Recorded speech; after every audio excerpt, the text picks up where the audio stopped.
upgrades, the GMP implementation, good manufacturing practice, ISO standards, which have been adopted by Asian countries and CIS countries as a group. If you look at the financial crisis, you can see that there is a different response between developed markets and emerging markets. In emerging markets, the government spending is increasing, while in some developed markets, the government spending on drugs is decreasing, or at least not increasing. In emerging markets, and Kazakhstan is also such a case, we see more reimbursement or benefit schemes, better financed. We see more innovative treatment, as we have seen today also in some of the presentations. And we see a shift from OTC to prescription drugs. We see also increased private spending through economic growth, and also the market is growing in terms of branded generics. So it means that the growth figure that you have will also continue for the coming few years.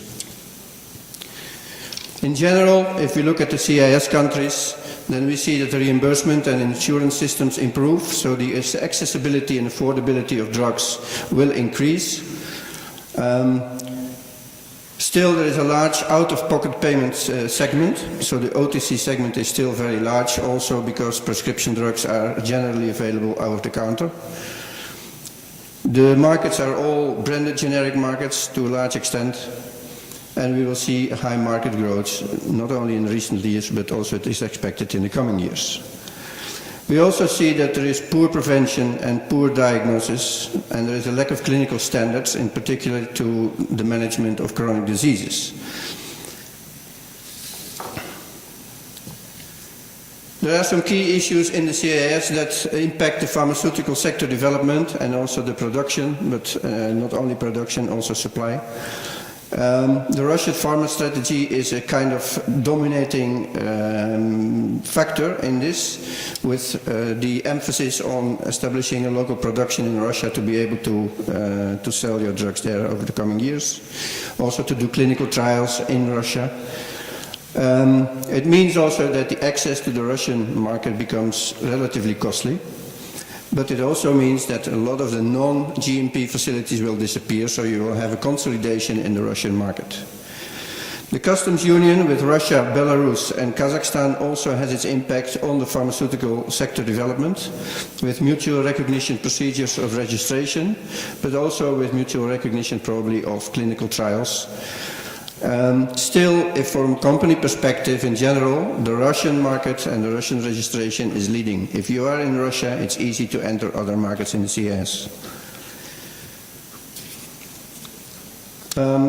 It also will see, and that will also hold for Kazakhstan, a growth in local production, and in Kazakhstan there is a program for industrial development in which there is quite a substantial component for the introduction of new production facilities in Kazakhstan. This is ongoing.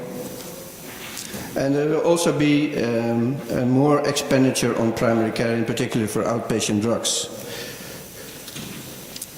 Strategies of pharma companies are adjusting to this new reality. Multinationals are adjusting their strategies, partly also by connecting with the leading distributors in those export markets, licensing in and out certain products, entering the generics markets as a way of establishing a reliable cost revenue base. Local producers have a difficult time unless they are protected to a certain way.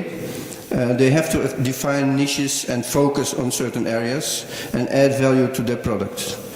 A basic requirement is that they are becoming GMP compliant, and the GMP regulation also has to be compliant with what is elsewhere or in harmony with the general GMP requirements like EU and in Russia, which is more or less similar. Local producers also are better and increasingly better in managing the non-clinical decision makers, like the procurement line and the drug supply line. If we look at the national pharmaceutical policy, there are three main directions. First of all, we focus on improving health of the population by looking at the access to drugs for people.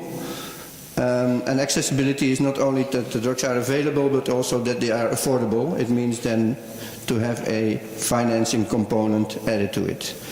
Second point under health development is to ensure that the drugs are safe, efficacious and of good quality, which has to do with regulations largely, but also with quality assurance mechanisms. In such a fast-growing pharmaceutical sector, a fast-growing market, the regulatory part needs also to grow with it. It cannot be that more and more drugs are coming into the countries and the regulatory system cannot cope with it. And the last part is to improve the prescribing and dispensing and use of medicines.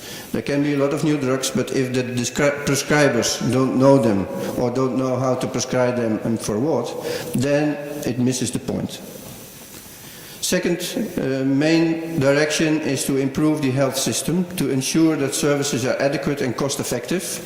So also the cost-effectiveness of the treatment by drugs, like pharmacoeconomic analysis, and to encourage primary care, to shift the overburdened hospital care to primary care, which is a lot more cost-effective. And finally, the national policy will also take into consideration the economic development, encourage domestic economic private sector development like production, and the functioning of international agreements. Here you see the framework, the conceptual framework of the national policy. It is still being discussed, but it is a draft form where we have 5 different aims. First, the availability and affordability of the drugs. The second aim is the quality assurance, to ensure the quality assurance of those medicines. The third is to emphasize rational drug use and prescribing. The fourth is to improve the professional training and education. And the fifth is the domestic industry, that it is compliant with international standards. Maybe briefly touch upon a few of those issues. We are working in our project, which is jointly financed by the Ministry of Health and the World Bank, in helping the ministry to define and to implement the policy. And we have on each objective, we have a project component that is working together with the ministry to develop each of those aims. One of the main objectives in the availability and affordability point is the availability of drugs in rural areas. Kazakhstan is a huge country and many places are difficult to reach by pharmacies or even by medical care professionals. So this is a challenge and we are trying to address this challenge. Another point is to improve the benefit system so that there are more drugs available to large groups of the population and that they can afford it. Under the quality assurance component, we are working with the drug regulators to streamline the organization, the procedures, and also the regulations. Kazakhstan has a little bit different setup, so in that sense it's sometimes difficult for companies to enter the market because they don't know exactly how to handle this different regulatory setup. But we are working with the ministry and the committee to see how we can streamline the regulatory framework and also the functions. We also help to improve and get ISO certified the National Drug Control Laboratory in Almaty, so that it is up to standard and can join the international networks of WHO and the EDQM in Europe. We are working on these regulatory issues, but also on the other issues, closely with international organizations like WHO, because their standards and the ways of working are originating from there. Third component is the rational drug use and prescribing. There we work closely with the drug information centers that have been established under the Republican Center of Health Development to improve the knowledge and information at prescriber level in each oblast and each region. The fourth component is the education. There is a need to enhance and to improve the education in terms of pharmacology and pharmacotherapy teaching. The exposures of students both in undergraduate and postgraduate situations to those subjects is insufficient at the moment. And last but not least is to guide the domestic industry to get the GMP, but also to have the regulatory framework and the inspection up to the international harmonized standards, so that those certificates that are given in Kazakhstan are also valid outside the country. Thank you very much. Спасибо большое, господин Сабилар. Уважаемые дамы и господа, мы завершили выступление всех докладчиков основных сегодняшнего панельной сессии, но мы специально оставили одно выступление на конец нашего совещания. Я бы с удовольствием хотел бы сейчас представить слово лауреату Нобелевской премии по химии 2006 года, господину Роджеру Дэвид Карнбергу, профессору структурной биологии Стэнфордского университета, который, к сожалению, не смог принять участие на нашей панельной сессии, но он пожелал, чтобы мы услышали его по видеообращению. Пожалуйста, внимание всех на экран.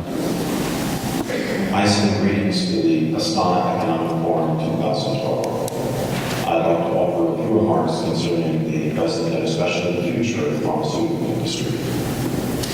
As some of you are doubtless aware, modern medicine is only about 100 years old. Before that time, diseases were attributed to an imbalance of humors, and the only treatments were bleeding or violent burns. Today, modern medicine stands as a triumph of the human intellect. Many diseases have been eradicated, still more ameliorated. The future holds the prospect of cure of almost all disease. The challenge is both to apply existing knowledge and especially to expand knowledge along lines that have been done in the past and that are clearly indicated for the future.